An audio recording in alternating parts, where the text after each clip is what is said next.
किसी समय पश्चिमी अफ्रीका का नाइजीरिया अंग्रेज़ों का उपनिवेश हुआ करता था। अब हालांकि वह आज़ादी है, लेकिन उस समय वो अंग्रेज़ों के पूर्ण नियंत्रण में था। यद्यपि आज भी वह स्थायी रूप से बसे हुए गोरे अंग्रेज़ ही प्रभावशाली है, लेकिन फिर भी वह पूर्ण स्वतंत्रता है। वो साल था 1930 का, जब अंग्रेज़ सरकार ने फ्रैंक ह्यूज नामक अंग्रेज़ अफसर को वहाँ का कमिश्नर बनाकर भेजा। वहाँ फ्रैंक को जिस प्रकार की प्रेत लीला के दर्शन हुए, वो किसी के लिए भी रोंगटे खड़े कर देने वाले थे। फ्रैंक ने अपने साथ घटित होने वाली भूतिया घटना को प्रकाशित भी करवाया। उसके ये संस्मरण आपको स्वयं या फिर glimpses into infinity as seen by Frank Hughes में पढ़ने को मिल जाएंगे। ये दोनों पुस्तक इंटरनेट पर उपलब्ध है। हुआ यूँ कि फ्रैंक वहाँ किसी सरकारी काम से इसुइग्नो नामक स्थान पर गया। वहाँ एक पुराना टूटा फूटा सा डाक बंगला था। उसे वहाँ एक रात रुकना था, सो उसने उसी डाक बंगले में रुकने का निश्चय किया। नाइजीरिया के उस क्षेत्र में और उसके आसपास इसुओर्गु कबीले के आदिवासी रहते थे। वो उस डाक बंगले के प्रेतग्रस्त होने के बारे में अच्छे से जानते थे। जब उन्हें पता चला कि नया आया अंग्रेज अफसर आज की रात उसी डाक बंगले में रुकने वाला है, तो उन्होंने पूरी कोशिश की उसे समझाने की कि यह रात गुजारना खतरे से खाली नहीं होगा, जान का खतरा हो सकता है, भयंकर शैतानी आत्मा का निवास है यहाँ, वगैरह वगैरह। जवाब में फ्रैंक केवल हंसा। उसे आदिवासियों का भोलापन अच्छा लगा, क्योंकि उन आदिवासियों ने उसे अपने यहाँ कबीले में रुकने का निमंत्रण दिया था। अपने आप को रोकने की तमाम कोशिश के बावजूद उनके समझाने पर फ्रैंक हंसता ही रहा। अंत में फ्रैंक ने उनसे कहा कि तुम्हारे गंदे घरों की अपेक्षा में तुम्हारे उस भूत के साथ खुले डाक बंगले में रहना ज़्यादा पसंद करूंगा। इतना कहकर फ्रैंक कुर्सी से उठ गया। उन आदिवासियों ने उस खंडहर रूपी डाक बंगले की सफाई कर दी, खाने पीने का प्रबंध कर दिया, लेकिन फ्रैंक के साथ वहाँ रात को रुकने को कोई तैयार नहीं हुआ। अंततः उसने अकेले ही वहाँ रात गुजारने का निश्चय किया। थका होने के कारण फ्रैंक तुरंत ही सो गया। आधी रात तक वो गहरी नींद में सोया। फिर उसके बाद रात में ही किसी समय उसकी मच्छरदानी किसी ने खींचकर फेंक दी। फ्रैंक हड़बड़ाकर उठ बैठा। इधर उधर देखने पर कोई नजर नहीं आया, लेकिन बहुत तेज दुर्गंध वहाँ फैल रही थी। फ्रैंक बिस्तर से उठा, लेकिन उसे बदबू का कोई कारण नहीं दिखाई दे रहा था। अचानक से वो दुर्गंध इतनी तेज हुई कि वहाँ रुकना बर्दाश्त के बाहर हो गया। इतने में एक तेज हवा का झोंका आया और बंगले की खिड़कियों के शीशे खड़कने लगे, मानो कोई उन्हें खड़का रहा था। फ्रैंक ने लिखा कि उसके सामने उसकी चाय की कप प्लेट किसी ने पलटकर टेबल से जमीन पर गिरा दी। उसे भारी शरीर वाले किसी व्यक्ति के चलने की आवाज़ सुनाई पड़ रही थी, मानो कोई भीमकाय आकृति का प्राणी इधर उधर टहल रहा हो। फ्रैंक ने तकिए के नीचे रखे रिवॉल्वर को उठाया, गोलियां भरी और बाहर बरामदे की ओर सतर्क कदमों से बढ़ा। उधर बरामदे के एकमात्र खंभे पर टंगी पुरानी लैंप की मध्यम रोशनी ऊपर खुले आसमान से आते चंद्रमा के प्रकाश से प्रतिस्पर्धी कर रही थी कि कौन ज्यादा चमक बिखेर रहा था। उसी मध्यम प्रकाश में फ्रैंक ह्यूज ने अपने से कुछ 100 गज की दूरी पर एक भीमकाय मानवाकृति को धीमे धीमे चहलकदमी करते देखा। उसके हाथ और पैर लंबे थे, लेकिन चेहरा घुटा हुआ और कंधे से मिला हुआ लग रहा था। ऐसा लग रहा था मानो गर्दन है ही नहीं। फ्रैंक अभी भी नहीं समझ पा रहा था कि वो क्या चीज़ थी। उसके पैरों के ज़मीन पर पड़ने से अच्छी खासी धमक पैदा हो रही थी, जो फ्रैंक को साफ सुनाई पड़ रही थी। थोड़ी देर स्तब्ध खड़े रहने के बाद फ्रैंक ने उसे आवाज़ दी, लेकिन इसका उस आकृति पर कोई प्रभाव नहीं पड़ा। बदहवसी में अफसर ने उस पर गोलियां दाग दी। गोलियों का असर ये हुआ कि वो डरावनी आकृति फ्रैंक के करीब आने लगी। थोड़ा और करीब आने पर अब फ्रैंक उसे देख सकता था।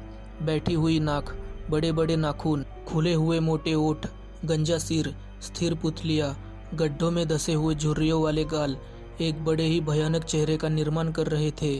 वो आकृति करीब 8 फीट की रही होगी। थोड़ा और करीब आकर वो आकृति रुक गई। अब उनके बीच केवल 5 फीट की दूरी रह गई थी। उसके मुंह से एक हल्की सी गुर्राहट जैसी आवाज़ निकल रही थी, जो शायद उसके सांस लेने की आवाज़ थी। अंग्रेज अफसर के पैरों पर मानो बोझ पड़ गया हो। वो एकदम मूर्ति के जैसा सुन्न होकर खड़ा था। वो ये भी नहीं सोच पा रहा था कि ये कौन है और क्या कर रहा है। गला पूरी तरह सूख जाने पर भी उसे होठों पर जीभ फेरने का भान नहीं रहा। अचानक वो आकृति थोड़ा पीछे हटी और ठीक पीछे गड़े हुए 17 फीट ऊंचे खंभे पर चढ़ने लगी। आकृति के थोड़ा पीछे हटते ही अफसर को होश आया और होश संभलते ही उसने उस डरावनी आकृति पर ताबड़तोड़ फायर कर दिया, लेकिन सारी गोलियां आर पार निकल गई। कुछ ही सेकंड्स के बाद वो आकृति भी खंबे पर चढ़े हुए ही गायब हो गई। डरा हुआ फ्रैंक बेतहाशा बाहर की तरफ भागा, लेकिन बंगले से बाहर कुछ ही दूरी पर एक चीख के साथ गिरकर बेहोश हो गया।